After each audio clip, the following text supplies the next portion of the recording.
At the far port of entry, trucks rolled through one by one hauling merchandise, and sometimes something much more dangerous. The canine handler walked beside a tractor-trailer, train nose sniffing the wind. Their focus narrowed to the speaker box inside the cab. The box didn't match typical truck setups. Too heavy, too modified, too suspicious. They began disassembling it carefully. A known suspect had been shipping narcotics across the country, cocaine and fentanyl from the West Coast to cities like Chicago, Baltimore, and Atlanta. Agents tracked him on the highway, collecting intelligence. No enforcement action was planned, but that could change at any moment.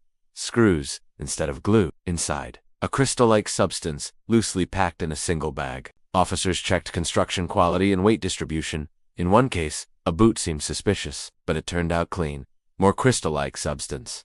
One of the packages broke. Powder spilled out onto the table. Officers scrambled to contain it. Exposure could be deadly. Protective gear was mandatory. In seconds, the dog stopped. He had picked up something: narcotics. The source? The cab area of the passenger side. Testing began. The result was clear positive for methamphetamine. Total weight, 34.68 kg. Officers escorted the vehicle for scanning. Hidden in plain sight, deep within the load, they found another package. He placed the package, likely filled with narcotics, onto the counter, preparing to ship, but he never got the chance. A trained dog alerted with a change in posture. Body tense, breath shifting, nose locked in. It was enough for officers to pull the truck for deeper inspection. The dog alerted almost immediately. They had their confirmation. Inside, officers found sweet candies, crackers, and a giant bottle of tequila. They tested the liquids and powders for heroin, cocaine, opioids. All came back negative. But the lesson was clear. Anything could be used to transport deadly substances. They saw the package before it was sealed and shipped. With probable cause, they searched his vehicle. The bag tested positive for narcotics. It was time to act. Testing began. This time, it wasn't just meth. The suspect returned to his car, carrying another package, this time in a plastic shopping bag. He drove off. Agents followed closely. They tracked him as he entered a shipping business, a location of interest in the case. The port processes up to 2,700 trucks on busy days, and some of those carry more than just goods. From across the river in Reynosa. Meanwhile, in San Diego, Homeland Security Investigations was working a parallel front. Back at JFK International Airport, officers intercepted a courier arriving from Mexico. Inside his food bag, 3 candles each packed with nearly 2.5 pounds of fentanyl, a deadly delivery masked to something innocent. 1 candle, 1 anomaly, 1 alert. Customs officer, $60,000 worth of fentanyl seized. But the challenge remained: smugglers used everyday items, disguising death in packages no one would expect. He drove a Mercedes, carried a heavy green bag, and appeared nervous, scanning parking spots like he was looking for something or someone.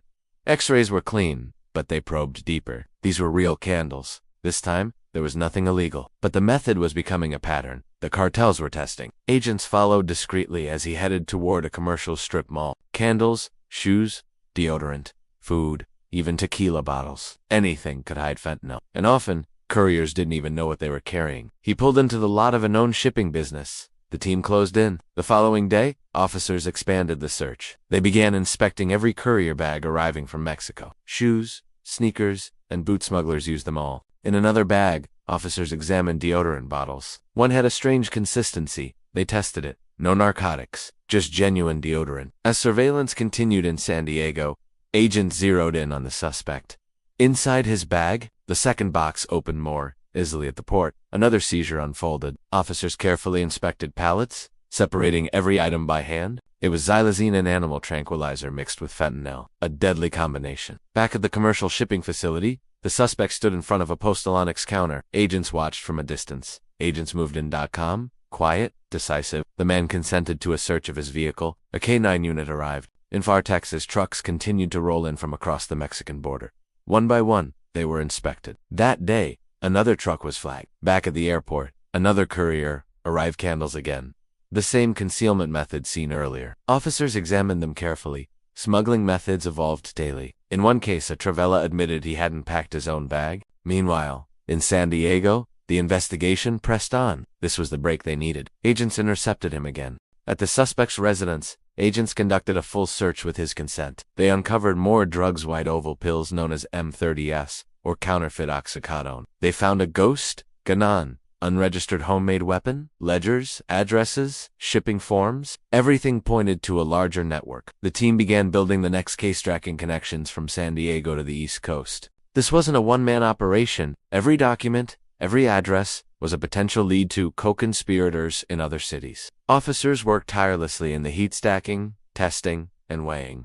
The final tally: 85 bundles totaling 876 kg. The load was massive. 2 major narcotic seizures in a single day. For the cartels, marijuana may seem harmless, but it funds operations that push fentanyl, meth, and cocaine deep into U.S. communities. One methamphetamine, one marijuana. From San Diego to cities across the country, the case was expanding. More leads, more targets, more lives at stake. Another team, meanwhile, uncovered a separate load, bundles upon bundles of suspected marijuana. The packages were layered into pallets, 11 in total. Officers began testing. The green, leafy substance gave off the familiar smell. Chemical tests confirmed I positive for marijuana. Another illegal shipment stopped. Another hit to the cartel's finances. And now, it was being cut with xylazine, animal tranquilizer, not intended for human use. This combination made the drugs even more dangerous, more addictive, and harder to reverse in overdoses. The marijuana bust continued. Had it made its way to the East Coast, it could have killed hundreds, maybe thousands. His arrest was just the beginning. Every seized bundle meant fewer drugs on the streets. Every arrest meant one less distributor. But the war wasn't over. At the port, narcotics were carefully packaged for transport to a secure vault. There,